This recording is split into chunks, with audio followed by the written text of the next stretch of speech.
লোক এখানে রাখার দরকার নাই, খারাপ লোক রাখবেন লোকের অভাব নাই। অন্যখানে কি কমিশন পান? এখন ইচ্ছা করলে তো আপনার নামে মামলা করে দিলে আপনার পুলিশ ধরে নিয়ে যাবে। বাড়ি কই আপনার?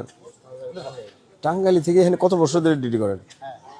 আপনার নামে সবাই কমপ্লেন, আপনি নাকি ডাক্তারের বড় হেড, আপনার পারমিশন ছাড়া ডাক্তার দেখে না।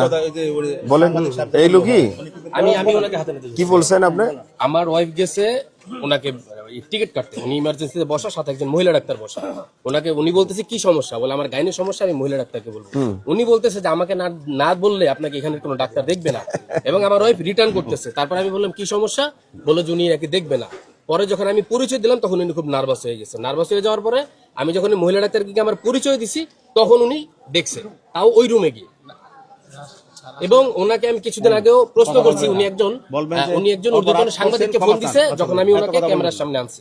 উনি আমার ক্যামেরা বন্ধ করতে বলতেছে এবং ঊর্ধ্বতন একজন সাংবাদিককে ফোন দিছে আমাকে কনভিন্স করার জন্য। আপনি বলবেন মাপ চান সবার সামনে, অপরাধ করবেন না। আর এই লোক এখানে রাখার দরকার নাই, খারাপ লোক রাখবেন না, লোকের অভাব নাই। আর কিছু আছে যারা পুরানি স্টাফ আছে তাদের একটু গরম বেশি, তাদের চেঞ্জ করে নতুন করে আনতে। অন্যখানে কি কমিশন পান? নতুন আনতে হবে।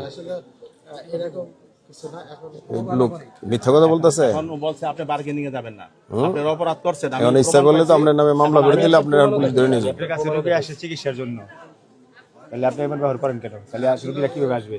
হাসপাতালের সম্মান আপনার সরকারের বেতন নেন না? শোনেন, সরকারের আপনি বেতন নেন না? আপনি সরকারের বেতন নেন, সরকারের বেতন নেওয়া মানে কি জনগণের সেবক। আপনি জনগণের কথা শুনবেন। জনগণের যদি আপনার কাজ হলো ফিজিওথেরাপি, আপনি ডাক্তার না তো, ডাক্তার আপনি, তাহলে আপনি ডাক্তারের কথা বলেন যে আপনার পারমিশন ছাড়া ডাক্তার দেখবে না, তার মানে কি আপনি ডাক্তারের সাথে বড় বস? উনি কেন আরো 2-4 জন পাওয়া যাবে এরকম আপনার খুঁজলে? এটা আপনার কাজ না। বলছে ওনার কথা আমি নিছি, সুকজ দিছি, সুকজের জবাব দেন, আপনাকে আমি বাইরে পাঠিয়ে দেবো। এখানে কোনো বেয়াদব করতে পারবো একদম ঠিক আছে। আর নাইলে আপনার কথা না শুনলে ওই যে ওসি সাহেবরা জানাই দিবেন, এইসব খারাপ লোক একদম বের করে দিবেন। সুকজ এত দেরি লাগে কেন? সুকজ ওই সুকেশটা আমার দেখেন কয়দিন আগে দিচ্ছেন আর কয়দিন উত্তর দেন না।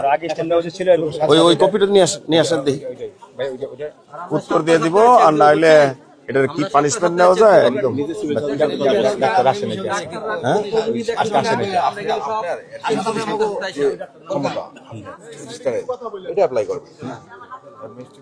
ওই যে এদের পাওয়ার, এরা ভয় পায়। আমি এমন ইনফরমেশন পেয়েছি সে পার্সোনালি রোগী দেখে এবং ওষুধও বিক্রি করে। এখানে হসপিটালের যে হসপিটালের যে অ্যাডমিনিস্ট্রেটিভ ওয়ার্ক বা যেগুলো দরকার ডাক্তার কোটে, সেই বিষয়গুলো তো দেখতে হবে। এখন পুরো শ্রীনগরের কথা হলো স্যারের সভাপতি, স্যারের সিদ্ধান্ত চলবে। কেউ যদি উল্টাপাল্টা করে আমি ছাড় দেবো না, সোজা হিসাব। এতদিন আমাদের অভিভাবক ছিল না, এখন অভিভাবক পাইছি। স্যার আমাকে কেউ থ্রেট দিলে তখন স্যার আমি বলার জায়গা আছে, এখন এতদিন তো কথা বলার জায়গা ছিল না, এখন আমি বলতে পারবো। কয় তারিখে দিচ্ছেন? স্যার এটা রিসেন্টলি একটা মানে অভিযোগ দেওয়ার পরে 23 তারিখে। তো উনি তো দেখাইছে বহুত আগে। স্যার এটা অনেক আগে 23 তারিখে দিলে তো কেবল 25 তারিখ। এটা স্যার অন্য একটা ও ওনারটা কোথায়? ওনাটা এটা স্যার ওনাকে স্যার ওনার কয়টা সুকেস হয়েছে? ওনার নামে ফাইল আছে?